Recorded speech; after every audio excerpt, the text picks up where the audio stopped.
Welcome to the Michael Adekole Show. On this episode, we have with us Mr. Sola Kuti, a renowned businessman, a philanthropist, a political activist. You're welcome, sir. Thank you. It's a pleasure to be here.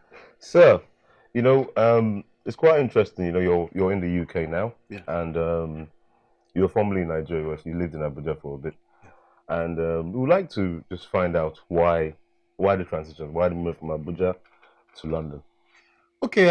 I think I moved back to Nigeria quite a few years ago to work in the National Assembly. Yeah. And after that, I spent about 15 years in Nigeria, basically just cutting my teeth in politics. Yes. And the family is here, so I just thought I'd take a break. Yeah. It's called a breather, really. And it's been a bit of a journey as well for me, and it's been the last couple of years have been really tough economically. So I know that I was listening to one of your TEDx shows that you did in 2015. Yeah. And on the show you were talking about how you were a member of the Labour Party. Yes. Here in the UK. And it would be quite interesting to see the comparison between PDP party and Labour Party, as you've been a member of both. Okay. First, I was not just a member of the Labour Party. Before I came to the UK in 1993 or thereabouts, I'd worked actively with the NRC in Nigeria. Okay. My uncle was, a leader of the NRC in Lagos. So I worked actively with them. So when I came into the UK, it was just natural for me to gravitate towards a party. Yeah. And I found the Labour Party the most attractive. And so I joined the Labour Party as a student. Wow. And I was also a student recruiter, so I was recruiting other students and recruiting family members. Yeah. And I remember at the time, if I tried to recruit you and you were like, I think it was £10 at the time, you couldn't afford it. I'd actually pay for you. That's how keen I was to get people to join the party. And then when I went back to Nigeria, I went to work for the PDP. So again, got back into the nitty-gritty of politics. And I can say the two parties are kind of alike. Yeah. They've got sort of like similar values, but then Nigerian politics is not one of ideology at the moment. The reason why I asked that question is, in our PDP or APC, regardless of whichever party, people are quick to jump ship, especially when the government they're working with is no longer in power. So they jump ship, which Nigeria, we call it port in, port out. So that's how I would like to So I would like to hear your views on that. Why Nigerian politicians are not loyal to anything, or honestly, I do not actually believe in anything a political party stands for. Yeah. Honestly, I think it's appalling, to say the least. I've been a member of the PDP for the last sort of 15, 16 years. And I've actually played a role in the party.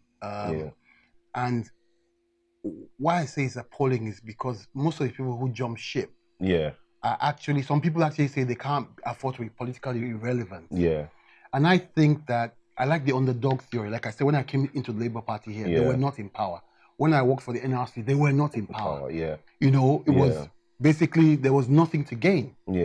And maybe it's my disposition, but I think it's kind of like disgraceful to see politicians who have actually benefited from one party actually crossing over to another party because that party lost power. It calls for questions as well, because as a politician, we say all politics is local. If you had done what you're supposed to do at your local level and win the election for your party, then you wouldn't need to cross over. Even if your party doesn't get into the national office, which is the president, you still have, obviously a local office that you occupy, or that your team occupies, or somebody in your team occupies. One of the things people normally say is, obviously, if you want to hide your sins, or if you're a corrupt politician, what you do normally is you move to another party to hide your thing. What are your thoughts on that? I think that is also true, and it's never been truer than now. Wow. I think in the past, and I'd say, to credit, people will say I'm a PDP person, so I'm speaking on. But I just want to give examples. There were two governors that were jailed recently. Yes. When the trial began in 2007, they were both PDP governors. Wow. And PDP was in power in 2007. Forget the fact that they were not jailed by an APC, they were jailed by the judiciary. And the difference is that now you see people who have been labeled as corrupt, as criminal, people with murder charges hanging against that. I can give you examples. Please feel free to. Who have jumped ship. You have someone like Akpabio there, who was a PDP governor for many years. Yes. You have someone like Rotimi Amechi, who was also a PDP governor for many years. Yeah. Rotimi Amechi was not only a PDP, he was actually in the House as well. Yeah. House of Assembly, was the Speaker of the House. Wow. And to see someone like him who was labeled as corrupt by the APC, now crossing over, and then he's now sitting down there on the judgment chair, pointing to other people in PDP, as if it is the PDP that's corrupt. It's not individuals. I have often said that the problem I have with this corrupt label is that it is the person in the PDP that's corrupt. It isn't the party. Yeah. If that person moves from PDP to APC, have they changed their ways? Have they changed their ways? Yeah. And when you look at it today, you don't see any serious prosecution in the APC. Are all Nigerians corrupt? You obviously watch my TEDx yes, talk. I watched your TEDx talk, and you did come up talking about how corrupt we are as Nigerians. Yes. And I think I remember President Buhari actually said this as well, that all Nigerians are corrupt. It's a generalization, but let me say it. Every citizen of the world is corrupt. I'll tell you why. Okay, I might rephrase that. Is our corruption level higher than every citizen of the world? It isn't higher. Okay. And that's why I was going to explain to you that. Yeah. I'll tell you why. Because I'll tell you a story, a small story if I can. Please. I was driving out of a shopping complex. Yeah. And happened there had been some road blockage on the right side of the road. Mm-hmm. And as I sat there in my car, this is in London, by the way. Yes. I sat there in my car. I looked at the other route, which is the route that I shouldn't be coming the opposite way. Yeah. It's a one-way, really. One way, yeah. And I thought to myself, man, if this was Nigeria, man, I just made a dash for it. I'm just going for it, yeah. And I thought, man, if I do that, these guys will probably call the cops. Yeah. So I was like, I'm going to wait in traffic. I'm going to be a good boy. Yeah. Behave yourself. I was just messing around, And then next thing I knew, one car just darted that way, another car darted that way. These are British people. None of them was black, even. Wow. So the point I'm trying to make is that if there are no laws, and if there isn't an environment for people to obey the law, they will break the law. Wow. This leads nextly into, obviously, you're a member of the PDP party. I am, yes. So I'm part of a group called New Gen Leadership, New Generational Leadership. So coming to this interview, I had a chat with, I think over like 270 people in the group. And I said, what kind of questions should I ask you? And they came up with a few questions. So if you're right with it, I'll go to the question. I think the first question is, does he agree? So do you agree that PDP failed for 16 years? If yes, how do you expect Nigerians to entrust them with another 4 years in government?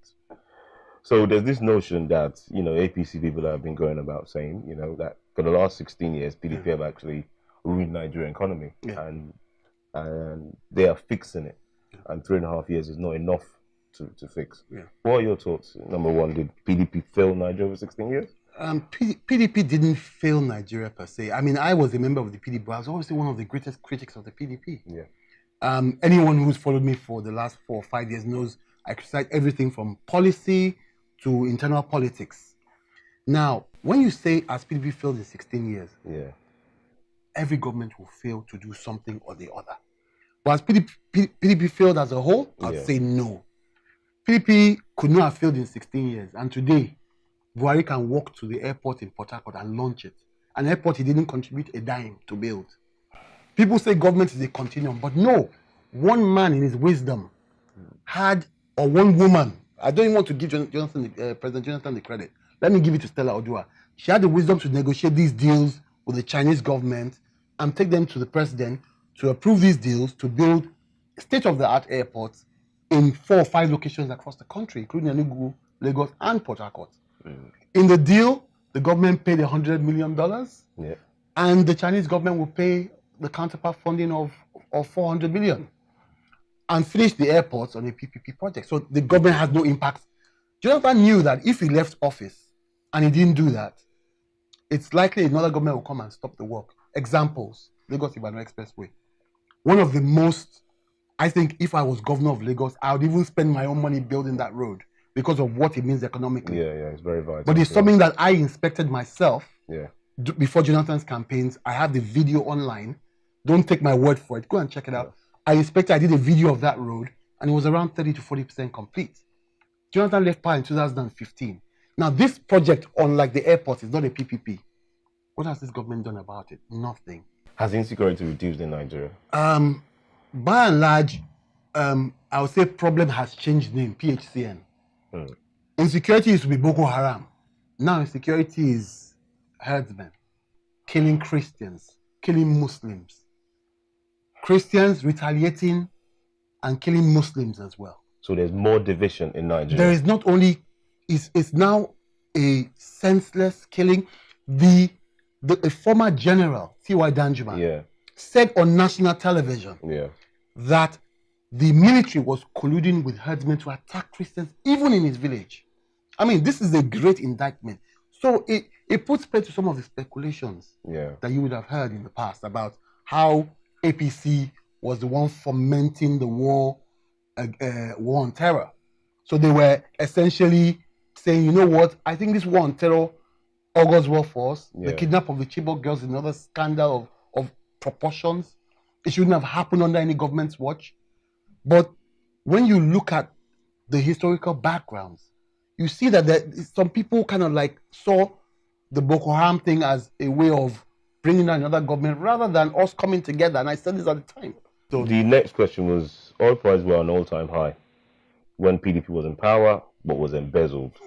How would they effectively manage the economy with the current oil prices if they couldn't with the high prices? I think, oil prices were, and somebody corrected me, I didn't know this, that they were an average of about over 100 for 3 years. And I was surprised to hear that, but I then asked them, if you say that is true, what the Kaduna Rail is there for you to see? Government paid for it. There were projects being done. There was something called You Win. You Win, yes. There was all sorts of schemes around the country. There were scholarships given, president scholarships given, things that never existed in Nigeria before. You see, the problem with Nigerians is that they like all this drama, this mob action. Somebody embezzled all the money. I've never heard one person, this is the first time we've had a president in Jonathan, that nobody has said his father, his sister, his uncle collected a contract, or that he cancelled a contract and awarded to his best friend. But yet, we embezzled all the PDP embezzled and Jonathan embezzled all the money. I mean, look, we need to be able to, and this is an act of propaganda. We need to be able to sift lies from truth. Okay, you say PDP embezzled the money. There are instances of people that embezzled money, or that did jobs. But what I've been hearing is the NSA's office. You know, I've not heard that somebody was given contract to build a road and he ran away with the money. And when you talk about embezzling money, you cannot embezzle money that doesn't exist. People have reported, the EFCC has said we've recovered trillions of naira. They've never shown us a record to CBN of returned monies. They've never showed us any audit trail of returned money. So the issue, look, there's probably embezzlement going on right now. We're not going to argue about that. But to say PDP just embezzled money, there was an oil windfall, things got done. Businesses got up to grants of up to, not loans, grants of up to 10 million. Wow. PDP's era was the era where people started exporting food produce to England, to America. Wow. People started, young people like you and I started were younger than us. Started, because the you win scheme was for youth. I don't think it could be more than 40. So they started packaging gari and rice and all sorts of things and all other Nigerian produce and started exporting it here. Cashew nuts. You know, you'll be amazed if you go and look at the National Export Promotion Council and see the kind of things that, you know, have been exported and the actual numbers. They're online.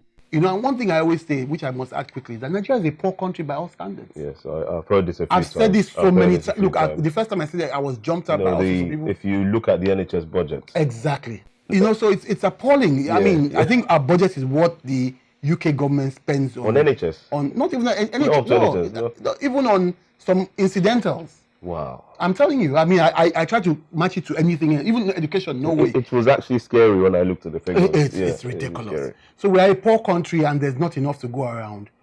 And what we do is borrow to fund some projects. Which you know, this is another query that, you know, if we go into, we'll go on forever. That's a different show. So what are your thoughts on cutting corporation tax? This is the third question in Nigeria. Well, as an entrepreneur, I think it's the best idea anybody can come up with. Because at the moment, when you even ask people, how many people actually pay the tax? Yeah. Which is another thing that I found out. It's ridiculous. But it's because there isn't value for tax. Like I always say to people that when I'm here, I feel that my tax goes, somewhere. It's being used, if I get sick, I walk into a hospital, I get the best treatment in the world, or used to be the best treatment in the world, and I don't pay a dime for it. Shouldn't it be the other way around, whereby I know as a patriot, a Nigerian, that I have to pay my tax for me to get things done, for me to go out and see good roads, for me to see electricity outside, for me to have good policemen. But from the recent update that we got from Nigeria, it was only 20 people that actually paid tax. Don't mind them. It wasn't 20 people. That was scary. The APC just comes with all sorts of stuff. Yeah. But a lot of people get tax breaks. But the reason again is, look, we're a developing nation.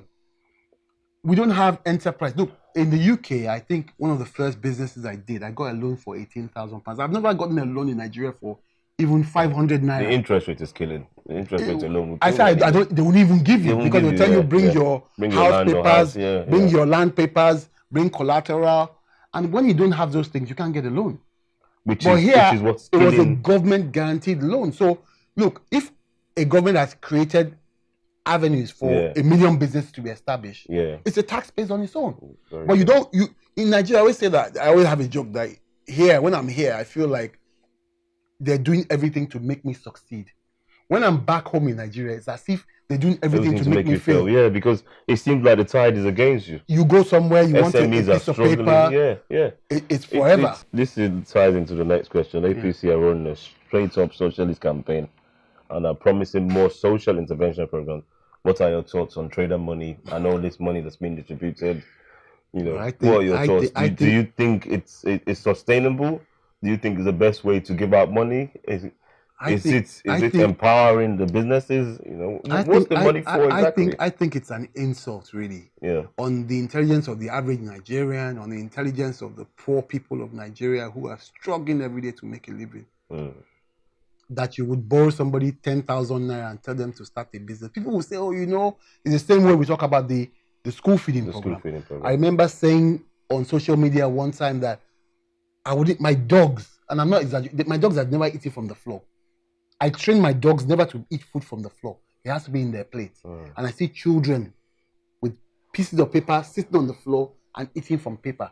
And their food is given to them from a paint bucket. And somebody tells me it's better than nothing. It is that mentality that we need to erode. That you get money that Abacha looted from Nigeria. By the way, President Buhari said Abacha never looted, but as we have it, some money is in banks abroad and they're giving it back to us as Abacha loot. And you take that and convert that and start sharing it to people. How is that an investment? I know. I read an article recently where the Swiss bank said there's no longer. They don't hold any money that belongs to Abacha anymore. As it stands right now, all Abacha's debt has been recovered. So now the question I ask you is, when we funded this, I think they're just Ponzi schemes really with Abacha loot. Where are we going to get that kind of money to throw away next year again? And then the other thing you must ask yourself is, if it's a real socialist plan, why are people required to put their PVC number? What? Oh yes, there have been forms that have been given out to get the 10,000 naira. Yes, you put your PVC number on these things. Interesting. And so I just think it's just the most grandiose way to buy votes. They talked about giving families social welfare of 5,000 naira a month. Yes, in the village, 5,000 naira is a lot of money. It will help some families to survive for a month, maybe a small family.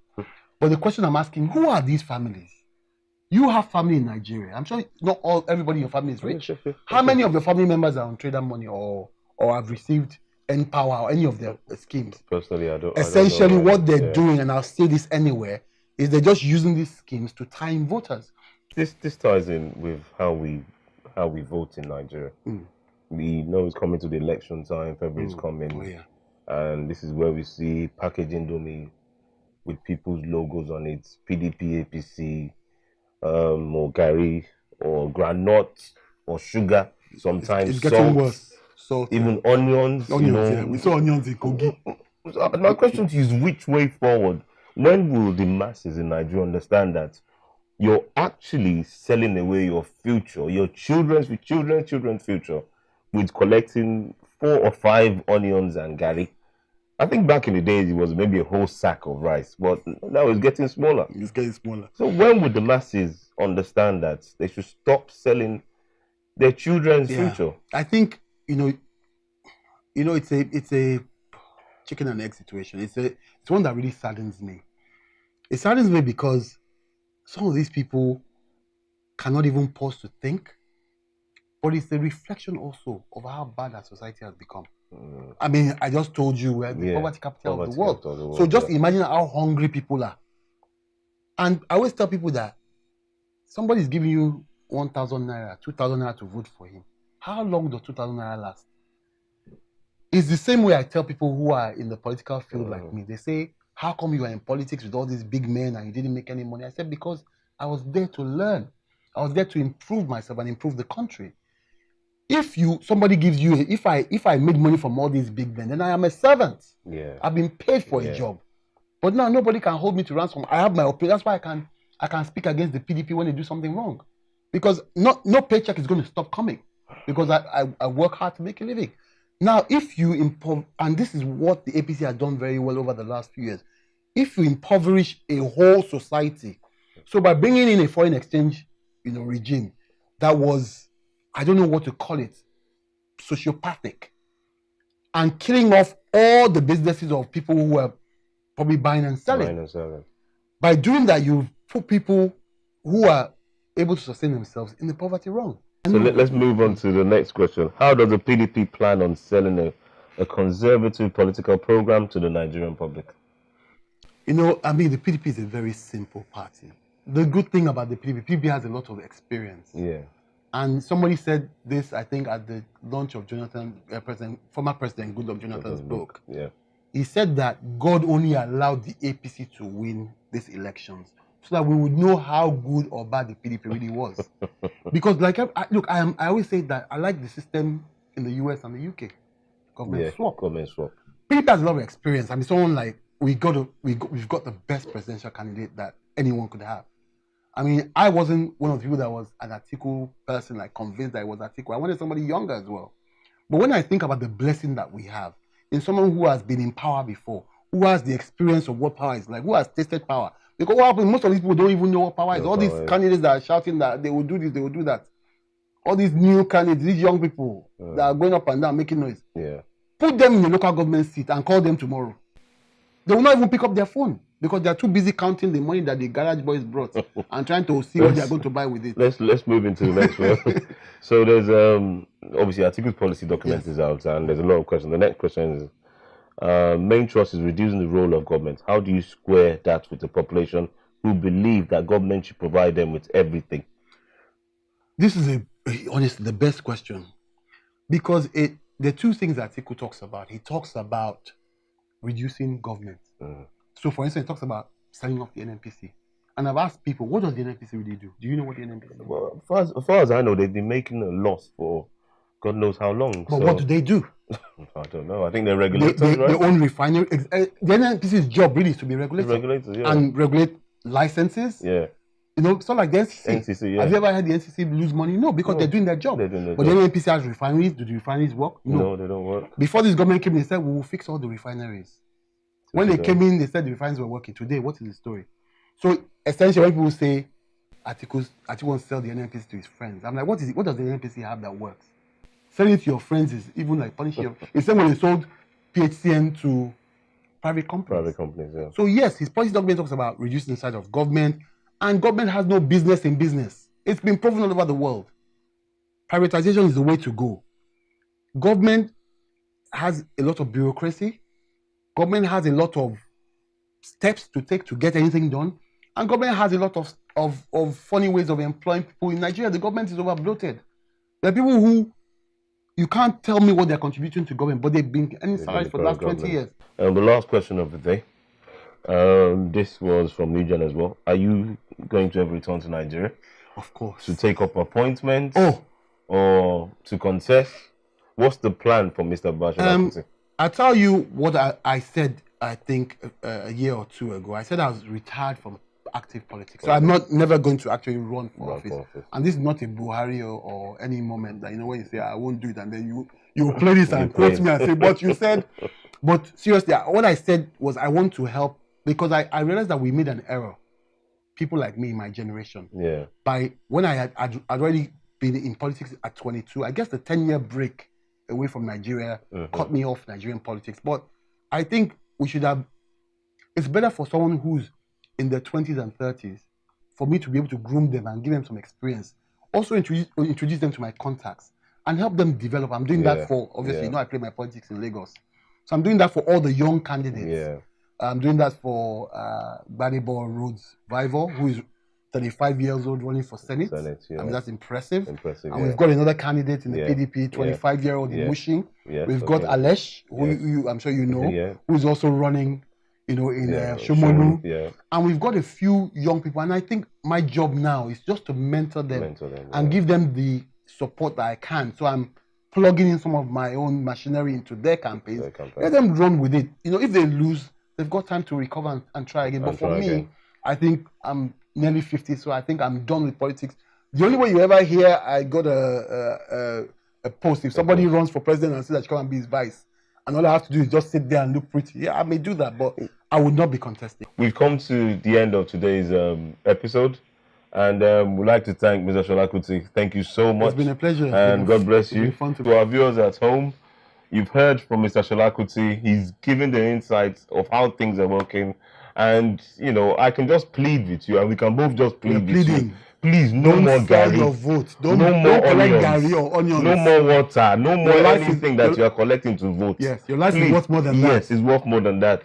Please vote for the right candidate that can actually change. If anyone comes to you with money, stone them. Yes. Stone them. Actually, stand up and stone them. Thank you so much, sir. And to our viewers at home, till we see you again next week. Thank you and God bless. Correct.